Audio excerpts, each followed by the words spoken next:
Summer, 1961. Lawns, Meadows, Newfoundland. In a remote coastal meadow, a shovel struck something hard that wasn't a rock. Brushing away the dirt revealed a small, heavily rusted, but unmistakably man-made iron nail. To the world's most respected British scholars, this object was impossible. For generations, they had insisted the Viking sagas were fantasy and ridiculed the idea of a Norse presence in the New World. This single nail was the first piece of hard evidence in the incredible story of how British archaeologists mocked the Viking myth, until Americans found the camp within days of digging, proving a 1,000-year-old legend true. Echoes of laughter in the halls of history. For the better part of a millennium, the sagas of the Norsemen were the only evidence that Vikings had ever set foot in North America. These were the saga of the Greenlanders and Eric the Red's saga, epic poems written down in Iceland in the 13th and 14th centuries, long after the events they described.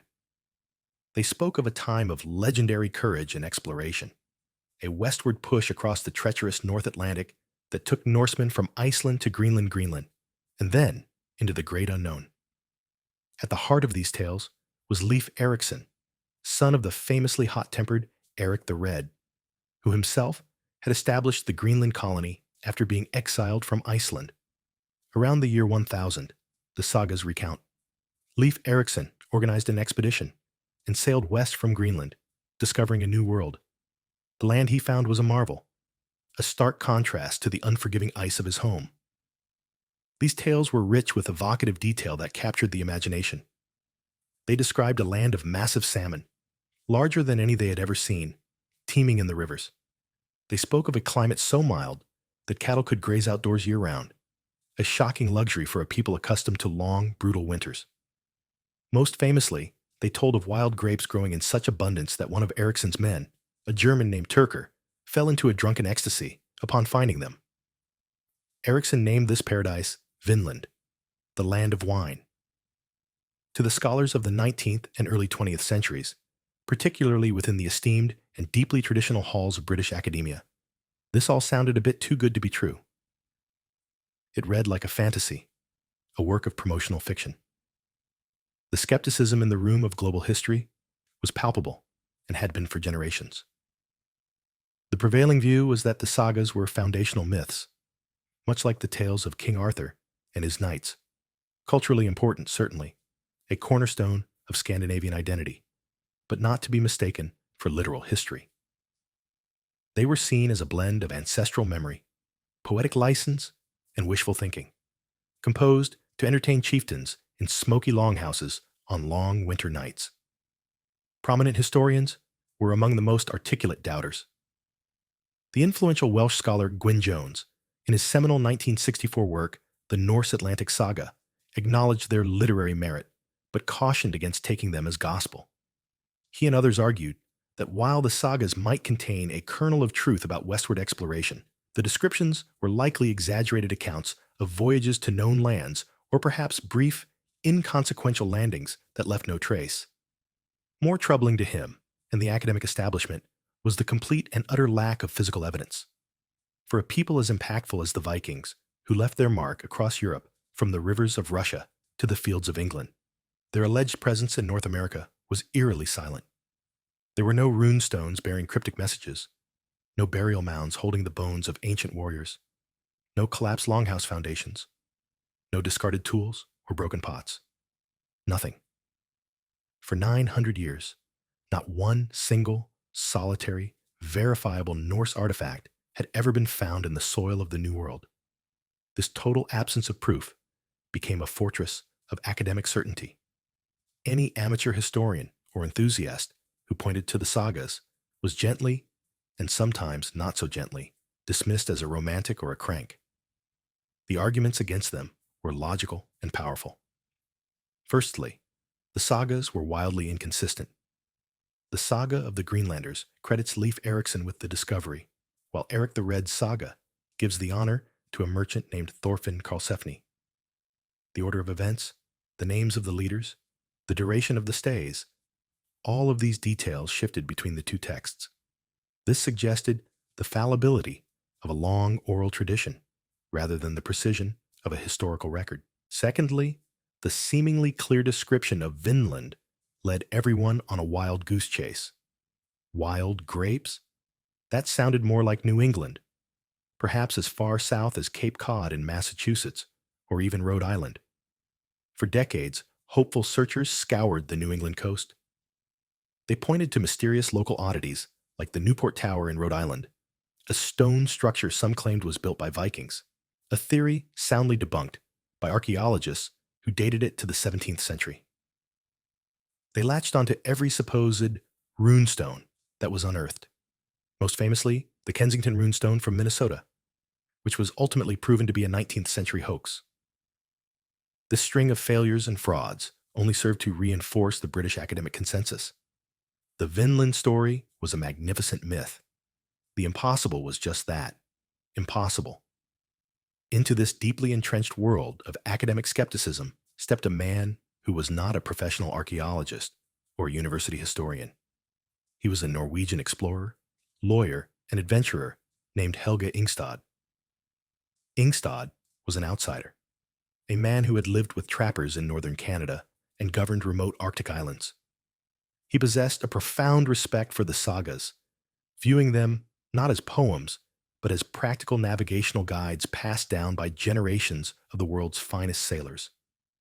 He believed the scholars were reading them all wrong, blinded by their own academic biases. What neither the academic world nor Ingstad knew in that moment was that this fundamental disagreement was about to set the stage for one of the most stunning archaeological discoveries of the 20th century. The unbreakable wall of disbelief was about to be shattered by the most unassuming of tools: a shovel, a sharp eye, and an unwavering belief in a 1,000-year-old story. But first, Ingstad had to prove where all the experts had gone wrong. Chasing ghosts on the Newfoundland coast. Helge Ingstad was a man who listened to old stories. He wasn't burdened by the weight of academic consensus or the need for scholarly publication. Instead, he was driven by the practical, map-oriented logic of an explorer. The story of how he pinpointed the location of Vinland begins not in the ground, but in a library, with him reevaluating a single crucial word. While the world's scholars were looking for wineland and sending amateur explorers searching for wild grapes hundreds of miles too far south, Ingstad proposed a different theory. He wasn't a linguist, but he was meticulous. He consulted Icelandic philologists who confirmed a critical ambiguity. The Old Norse Vinland could indeed have two meanings. Yes, vin, with a long vowel, meant wine. But vin, with a short vowel, a far more common prefix in Old Norse place names, meant pasture or meadow. Suddenly, the entire quest was reframed. The search was no longer for a temperate, grape-filled paradise, but for a grassy, coastal region suitable for grazing livestock, exactly the kind of place Norse settlers, with their precious cattle in tow, would desperately need. This one shift in perspective changed everything. Armed with this new interpretation, Ingstad and his equally determined wife, archaeologist Anne Stein Ingstad, turned their attention back to the sailing directions in the sagas. They treated the text like a mariner's logbook. The sagas described a land west of Greenland that was the first major landfall, a barren place of glaciers and flat stones, which the Norse called Helluland, or stone slab land. Sailing south from there, they encountered a land covered in immense forests, which they logically named Markland, or forestland. Finally, after 2 more days of sailing, they reached Vinland. Ingstad laid a modern map of North America next to these ancient descriptions. The logic was inescapable. Helluland, the land of stone slabs under glaciers, had to be Baffin Island. Markland, with its vast, dense forests stretching down the coast, was clearly Labrador. This meant that Vinland, the final destination, had to be the first major landmass one encounters after sailing south past the coast of Labrador, the island of Newfoundland.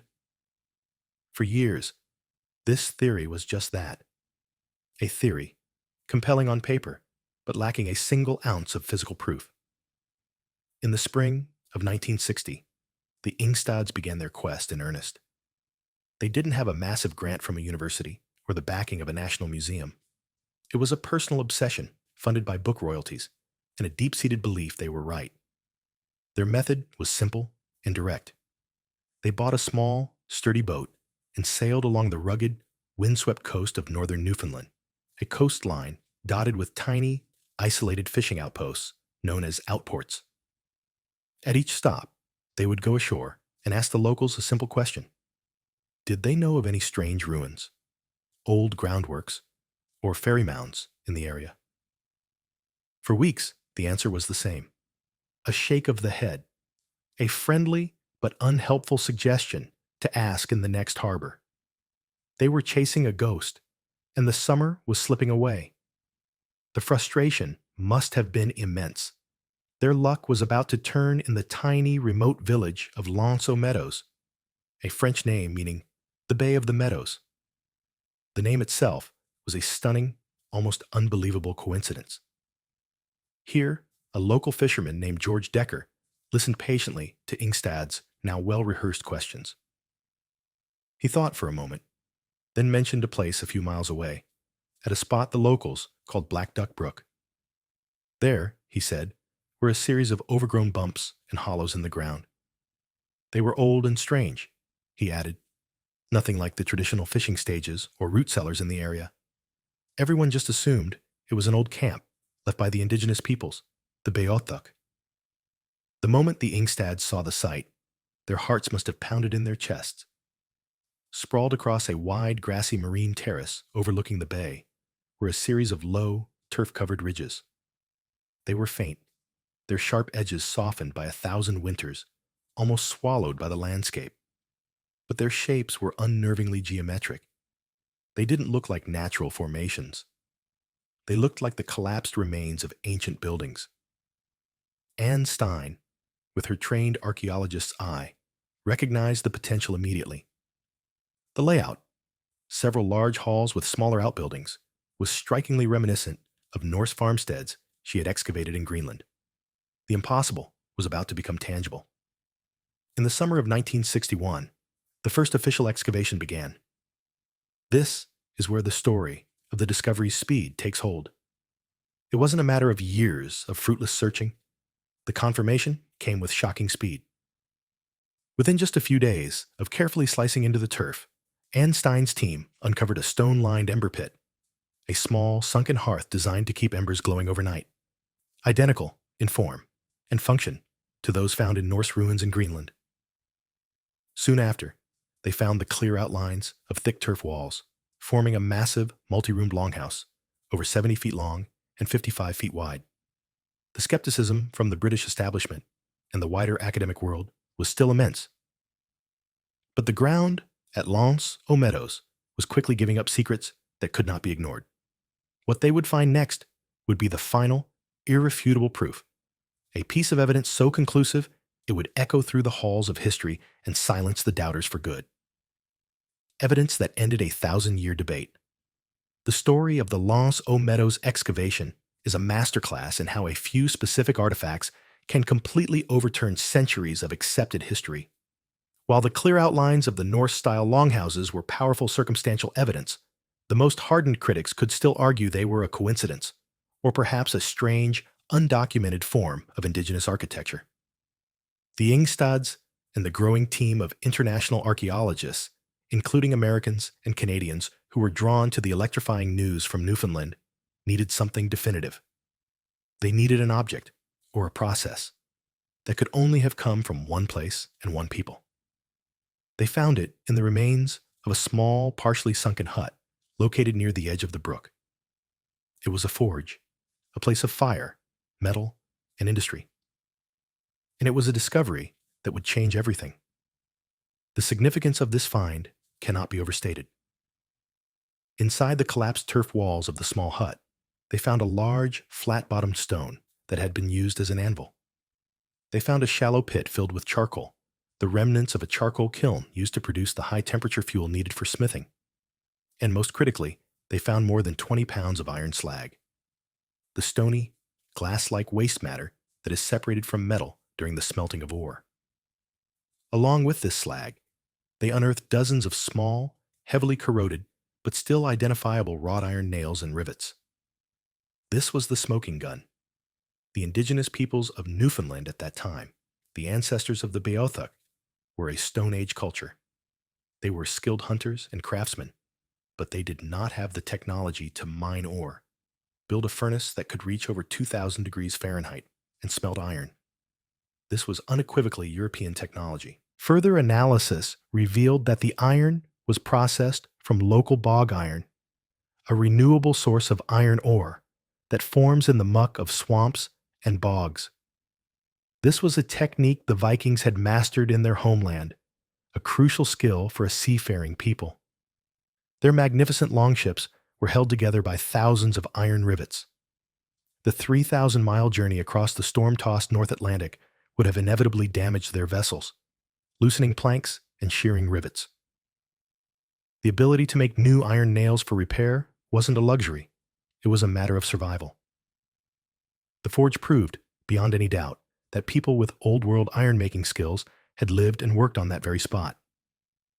The debate was, for all practical purposes, over. But the Earth was not done giving up its secrets. Over 8 seasons of digging, from 1961 to 1968, the site yielded more than 800 artifacts that painted a vivid, intimate picture of life in this distant outpost. In one of the large halls, they found a beautiful bronze ring-headed pin. It was a classic Viking Age artifact, used for fastening a heavy woolen cloak at the shoulder. Its design was identical to pins found in Norse graves in Norway, Iceland, and Greenland. It was a personal item, perhaps dropped and lost in the shadows of the Longhouse 1,000 years ago. In another building, they discovered a delicate bone needle, perfectly preserved in the acidic soil, along with a small whetstone used to keep its point sharp.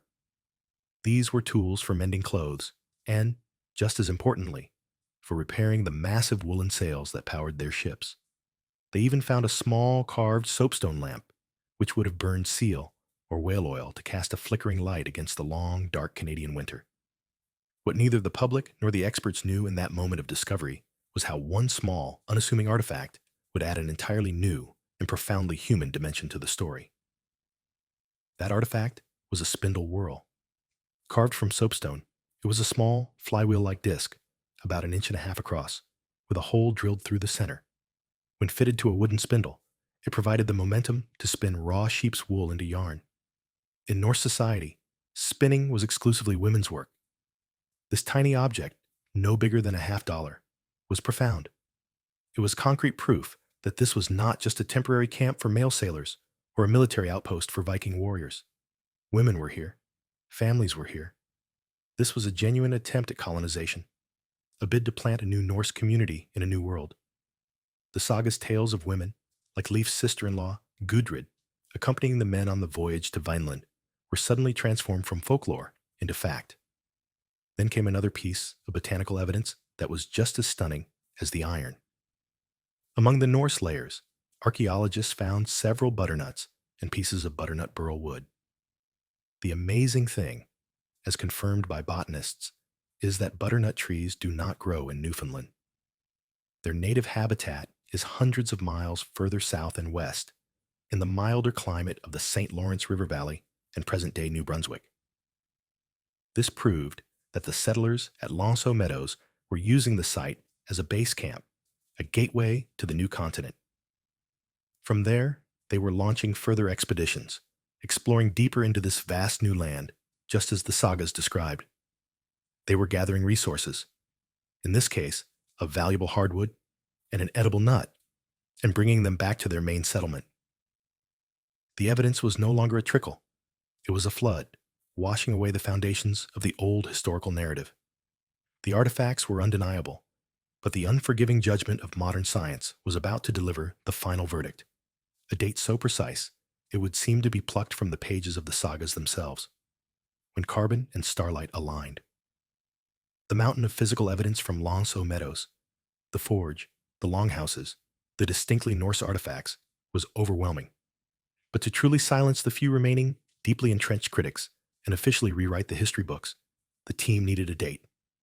An exact, scientific, and impartial date that was not open to interpretation. The first method they turned to was radiocarbon dating. a revolutionary technique that was still relatively new and incredibly exciting in the 1960s.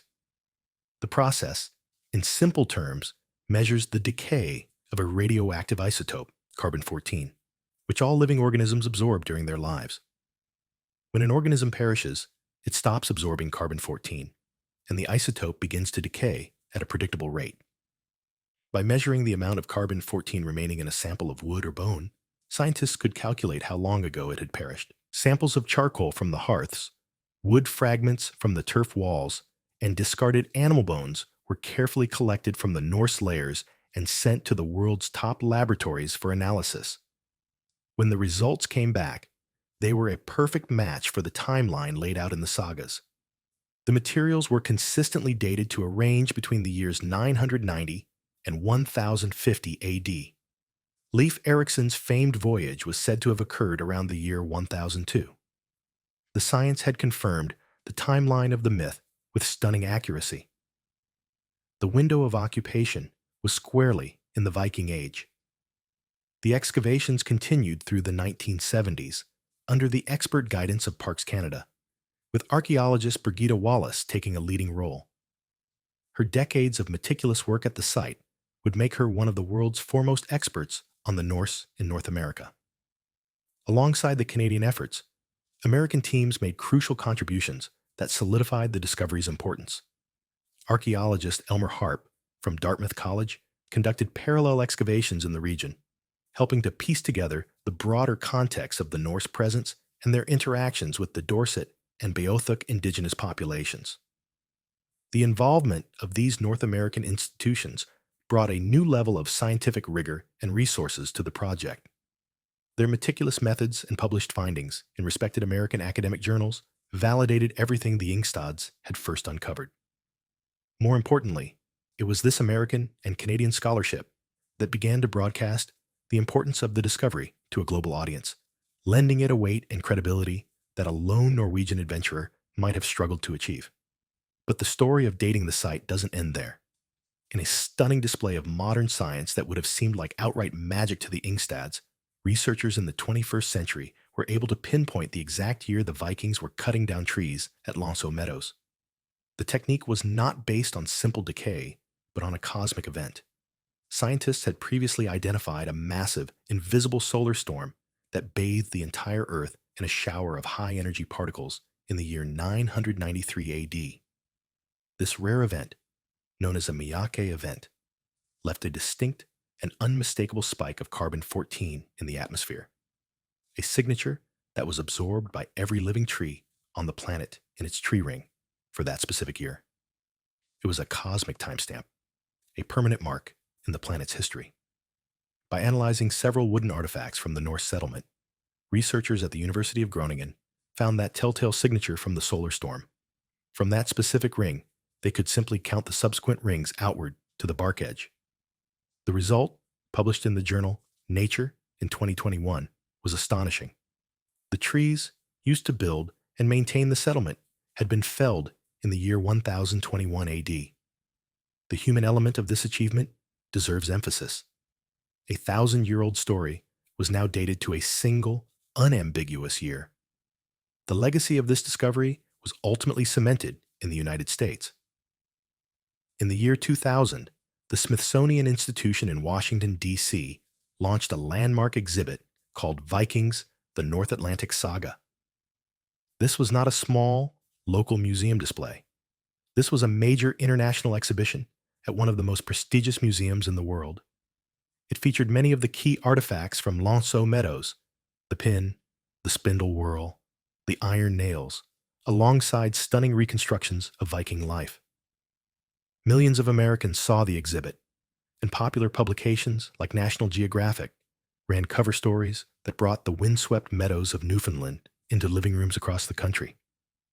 In the final analysis, this massive public endorsement by the American scientific and cultural establishment is what truly ended the debate for good. The mockery from British academics a generation earlier now seemed like a quaint and foolish relic of a bygone era. The Viking myth was now an undeniable historical fact, proven by science and championed by American institutions. History had been rewritten. But what did this new chapter really mean for our understanding of the world? Why the Vikings didn't stay? So, what is the ultimate legacy of Meadows? It is the simple, world-altering fact that Christopher Columbus was not the first European to reach the Americas. The Norse were here almost 500 years earlier.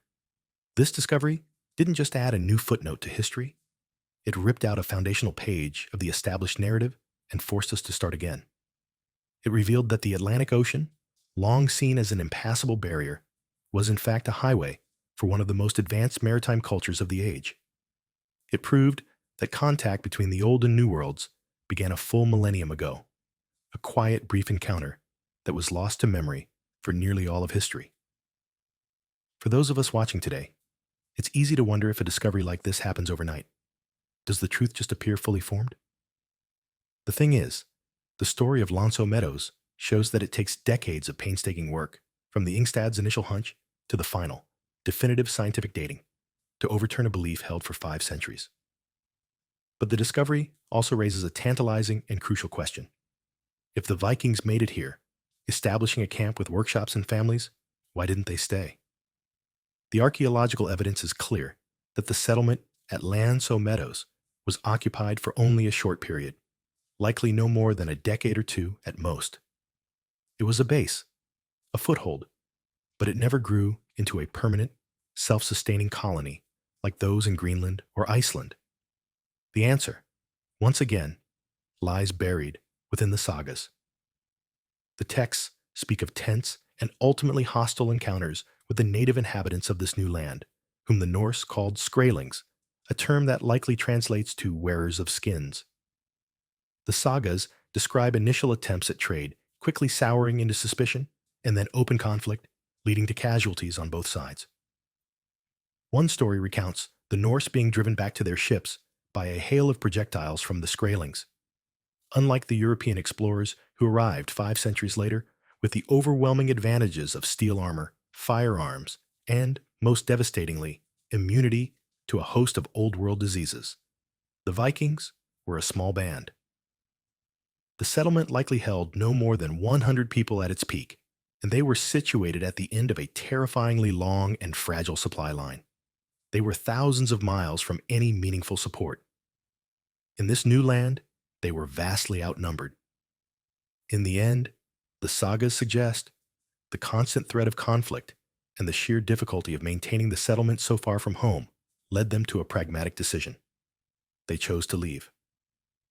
Vinland was a beautiful land, rich with resources, but it was not worth the cost in blood.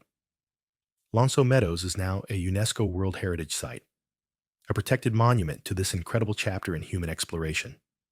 It teaches us that the line between myth and history is far more blurry than we often think. The sagas, dismissed for so long by the world's top scholars as fanciful poems, were proven to be invaluable oral histories, preserving the memory of a real journey across hundreds of years and countless generations. It forces us to ask, what other myths and legends from around the world might hold a similar kernel of truth, waiting for a modern-day Ingstad to look at them in a new light? Are we missing other key details about our own past because we are too quick to dismiss the stories our ancestors told? The discovery proves that extraordinary secrets can lie hidden just beneath the surface, and that sometimes the most outlandish stories are the ones that turn out to be true. It reminds us that history is not a static, finished book, but a living story that is constantly being unearthed and revised, one discovery at a time. The Vikings came, they saw, and they left, leaving behind only faint whispers in their sagas and the ghostly outlines of their homes in a quiet meadow by the sea. Did the Vikings leave behind more than just one camp? Are other secrets still buried along the North American coast? Let us know your theories below. Don't forget to like and subscribe for more hidden histories.